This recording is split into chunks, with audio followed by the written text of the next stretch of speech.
इतिहासकारों के अनुसार कौशल प्रदेश की प्राचीन राजधानी अवध को कालांतर में अयोध्या और बौद्ध काल में साकेत कहा जाने लगा।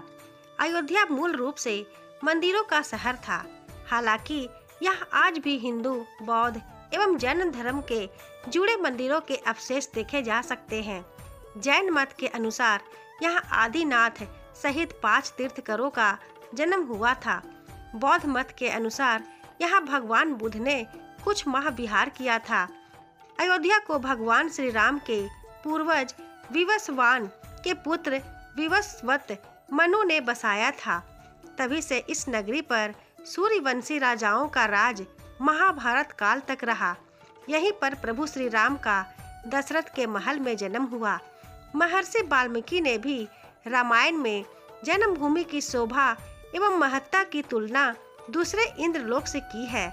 धन धान्य व रत्नों से भरी हुई अयोध्या नगरी की अतुलनीय छठा एवं गगनचुंबी इमारतों के अयोध्या नगरी में होने का वर्णन भी वाल्मीकि रामायण में मिलता है। कहते हैं कि भगवान श्री राम के जल समाधि लेने के पश्चात अयोध्या कुछ काल के लिए उजाड़ सी हो गई थी, लेकिन उनकी जन्मभूमि पर बना महल वैसा का वैसा ही था। भगवान श्री वंश के पुत्र कुश ने एक बार पुनः राजधानी अयोध्या का पुनर्निर्माण कराया। इस निर्माण के बाद सूर्यवंश की अगली 44 पीढ़ियों तक इसका अस्तित्व आखिरी राजा महाराजा बृहदल तक अपने चरम पर रहा। कौशल राज बृहदल की मृत्यु महाभारत युद्ध में अभिमन्यु के हाथों हुई थी। महाभारत के युद्ध के बाद अयोध्या उजड़ सी हो गई, मगर श्री राम जन्मभूमि का अस्तित्व फिर भी बना रहा। इसके बाद यह उल्लेख मिलता है कि ईसा के लगभग 100 वर्ष पूर्व उज्जैन के चक्रवर्ती सम्राट विक्रमादित्य एक दिन आखेट करते करते अयोध्या पहुंच गए। थकान होने के कारण अयोध्या में सरयू नदी के किनारे एक आम के वृक्ष के नीचे वो अपनी सेना सहित आराम करने लगे। उस समय यहाँ घना जंगल हो चला था, कोई बसावट भी यहाँ नहीं थी। महाराज विक्रमादित्य को इस भूमि में कुछ चमत्कार दिखाई देने लगे। तब उन्होंने खोज आरंभ की और पास के योगी व संतों की कृपा से उन्हें ज्ञात हुआ कि यह श्री राम की अवध भूमि है। उन संतों के निर्देश से सम्राट ने यहाँ एक भव्य मंदिर के साथ ही कूप, सरोवर, महल आदि बनवाए। कहते हैं कि उन्होंने श्री राम जन्मभूमि पर काले रंग के कसौटी पत्थर वाले 84 स्तंभों पर विशाल मंदिर का निर्माण करवाया था। इस मंदिर की भव्यता देखते ही बनती थी। विक्रमादित्य के बाद के राजाओं ने समय समय पर इस मंदिर की देखरेख की। उन्हीं में से एक सुग वंश के प्रथम शासक पुष्यमित्र सुग ने भी मंदिर का जीर्णोद्धार करवाया था। पुष्यमित्र का एक शिलालेख अयोध्या से प्राप्त हुआ था, जिसमें उसे सेनापति कहा गया था तथा उसके द्वारा 2 अश्वमेध यज्ञों के लिए किए जाने का वर्णन है। अनेक अभिलेखों से ज्ञात होता है कि गुप्त वंशीय चंद्रगुप्त द्वितीय के समय और तत्पश्चात काफी समय तक अयोध्या गुप्त साम्राज्य की राजधानी थी। गुप्तकालीन महाकवि कालिदास ने अयोध्या का रघुवंश में कई बार उल्लेख किया है। इतिहासकारों के अनुसार 600 ईसा पूर्व अयोध्या में एक महत्वपूर्ण व्यापार केंद्र था। इस स्थान को अंतर्राष्ट्रीय पहचान 5वीं शताब्दी में ईसा पूर्व के दौरान तब मिली, जबकि यह एक प्रमुख बौद्ध केंद्र के रूप में विकसित हुआ। तब इसका नाम साकेत था।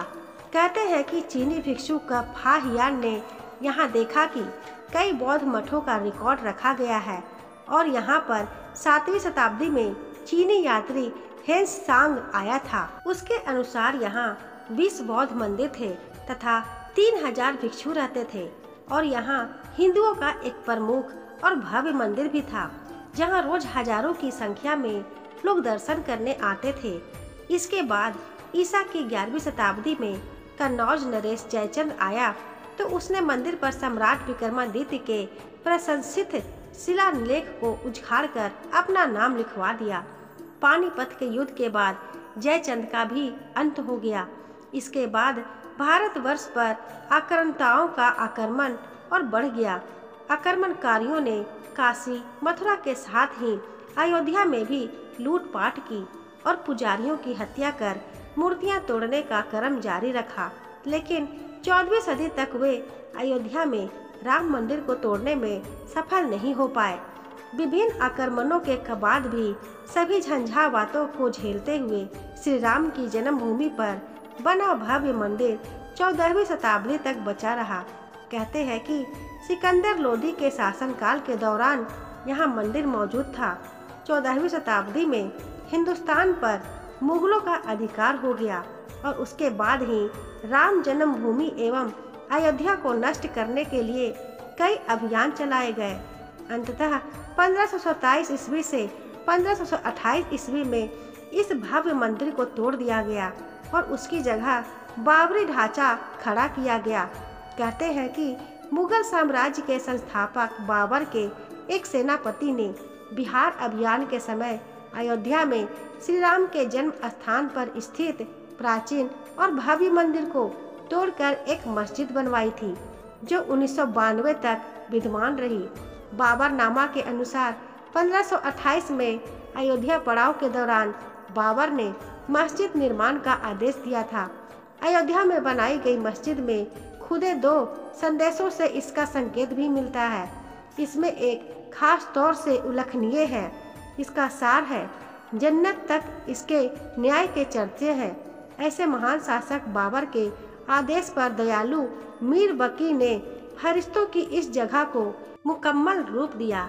हालांकि यह भी कहा जाता है कि अकबर और जहांगीर के शासन काल में हिंदुओं को यह भूमि एक चबूतरे के रूप में सौंप दी गई थी, लेकिन क्रूर शासक औरंगजेब ने अपने पूर्वज बाबर के सपने को पूरा करते हुए यहाँ भव्य मस्जिद का निर्माण कर उसका नाम बाबरी मस्जिद रख दिया था।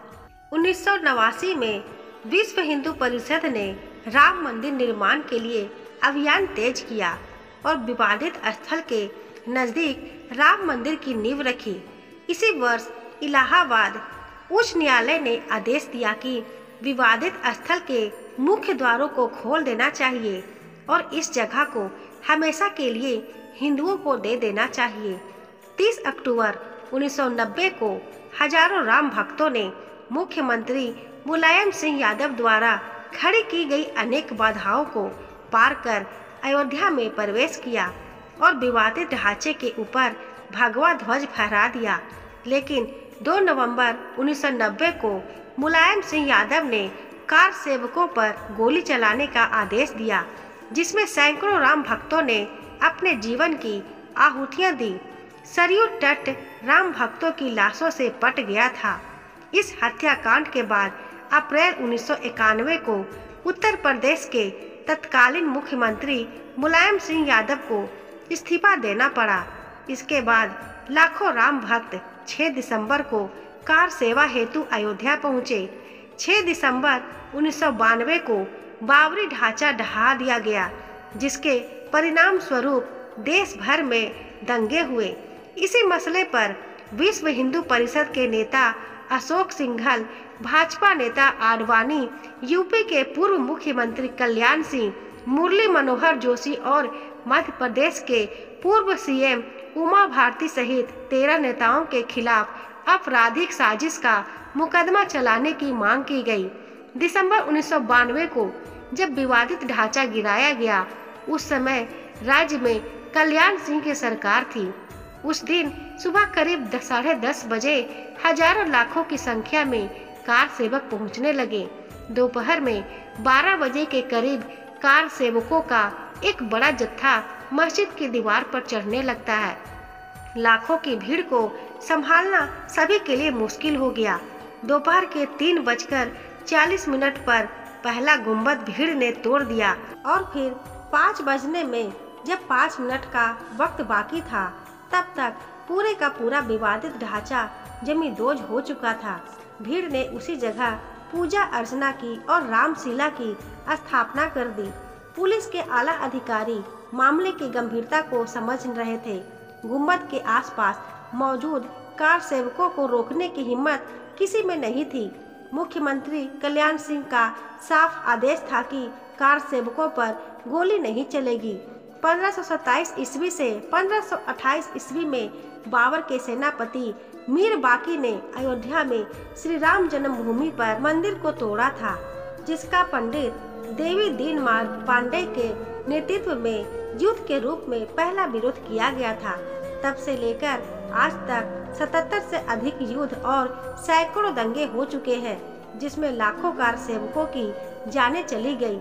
इस पवित्र स्थल हेतु श्री गुरु गोविंद सिंह जी, महाराज महारानी राजकुंवर तथा अन्य कई विभूतियों ने भी संघर्ष किया। दोस्तों, आशा करती हूँ आपको ये छोटी सी कहानी पसंद आई होगी। वीडियो पसंद आई हो तो वीडियो को लाइक करें, शेयर करें। चैनल को अभी तक सब्सक्राइब ना किया हो तो सब्सक्राइब जरूर कर लें। मिलती हूँ ऐसी एक और नई कहानी के साथ। धन्यवाद।